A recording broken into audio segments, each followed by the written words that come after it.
Bonjour Christophe. Bonjour. Nous sommes ici à Chaumoret, au Poirier exactement, dans une exploitation d'élevage a priori. Et puis vous allez vous présenter et nous présenter cette très belle exploitation.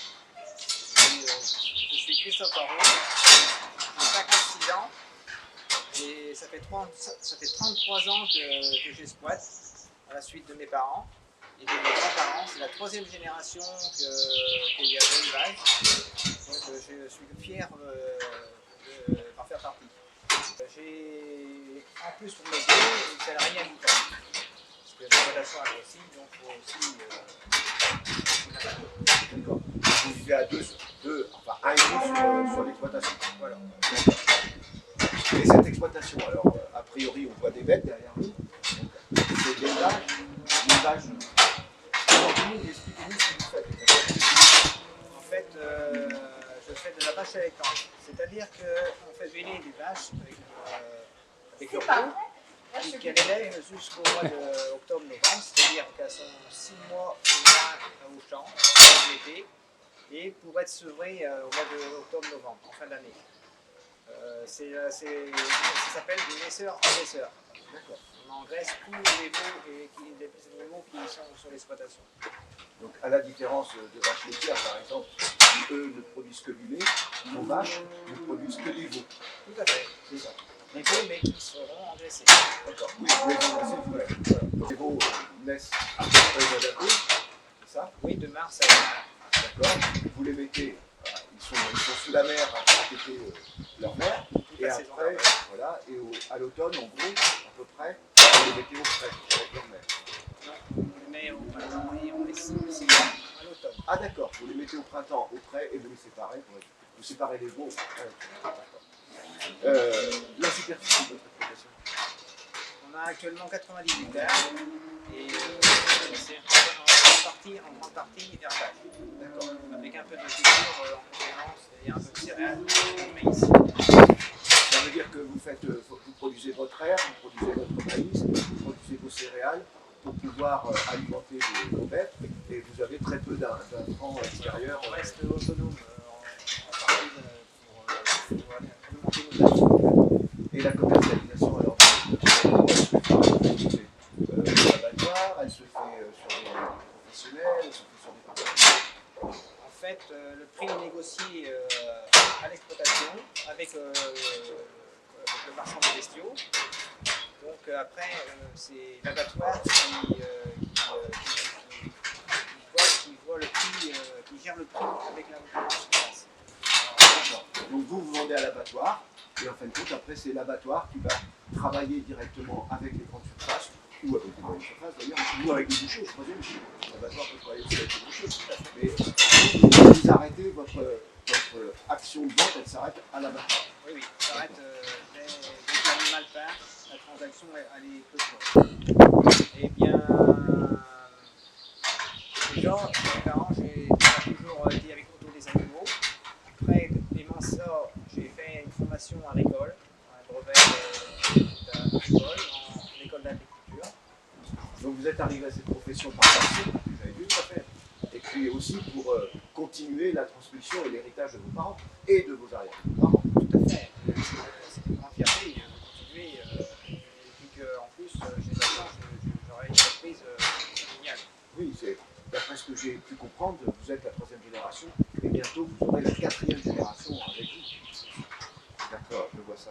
On va la voir tout à l'heure, Marie, votre fille. Christophe, on est passé à d'autres bêtes de votre exploitation. On était tout à l'heure avec des blondes d'Aquitaine, c'est comme ça que ça s'appelle. Voilà. Et là, on est maintenant avec des charolaises. Oui, des charolaises, tout à fait. D'accord. Ok. Vous avez donc ces deux types de bêtes sur votre exploitation. De races de bêtes sur votre exploitation. Quelle est la plus facile? La blonde d'Aquitaine ou la charolaise? La différence que je dirais, c'est qu'au niveau des blondes, la valorisation est bien meilleure. Parce que c'est une viande plus de qualité, plus fine, mais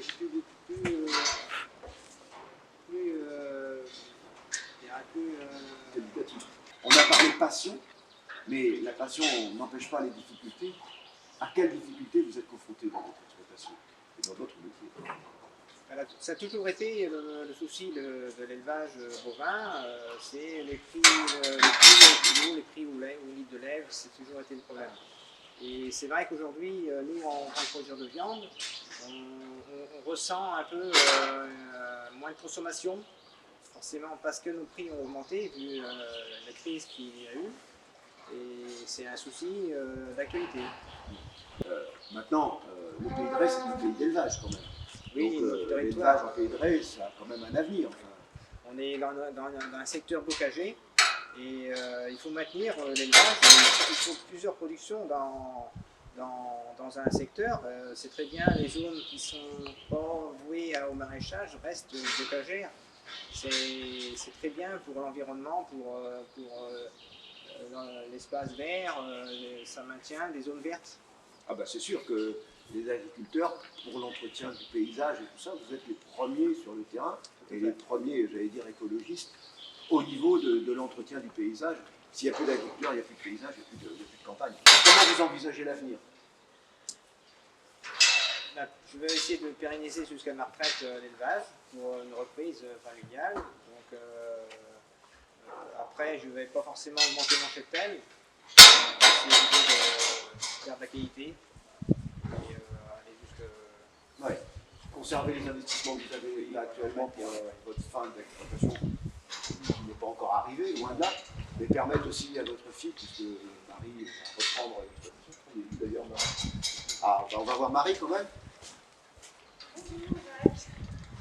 Alors Marie, a priori, votre Christophe me disait que vous alliez reprendre éventuellement cette exploitation.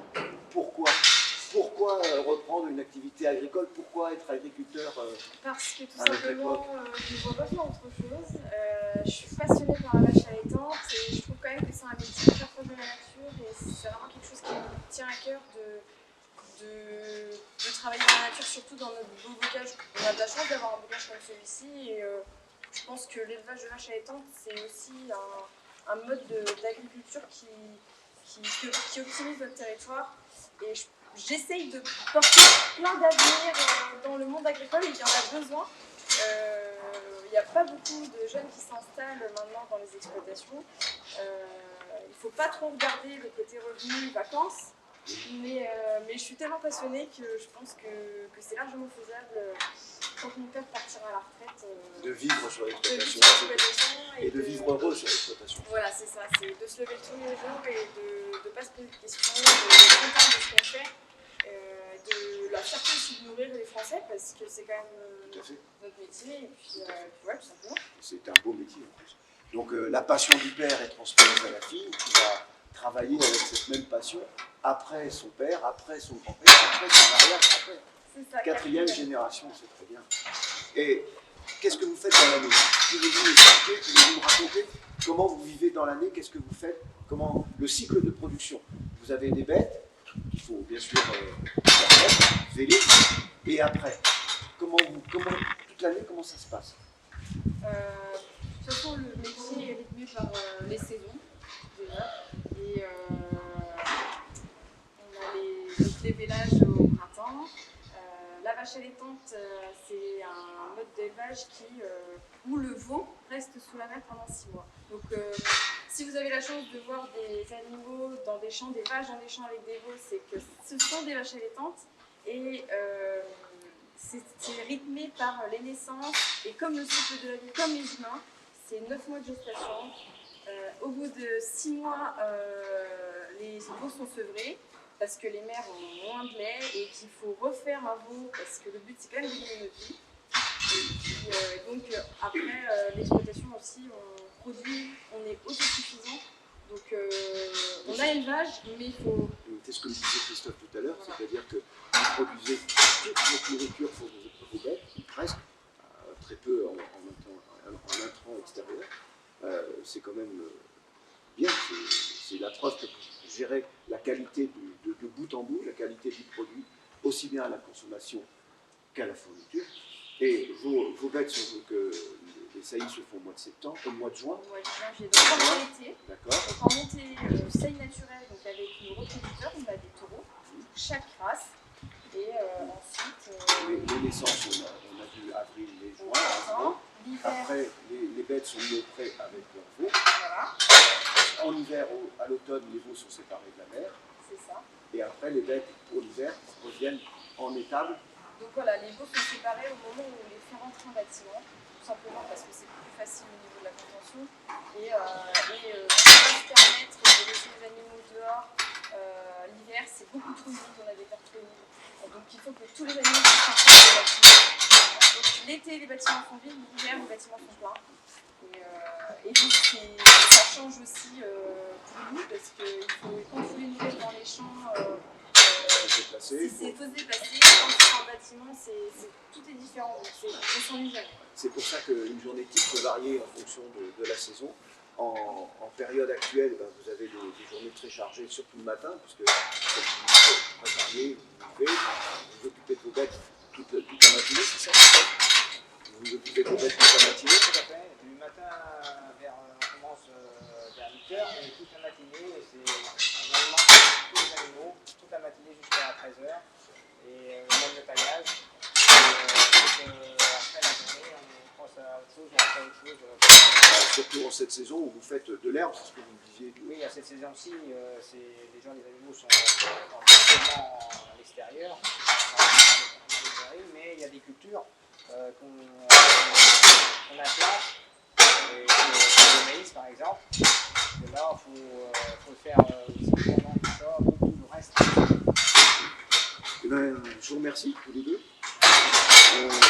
On a découvert une activité donc, de vache allaitantes. Maintenant, je sais ce que c'est qu'une vache allaitante, c'est différent d'une vache laitière.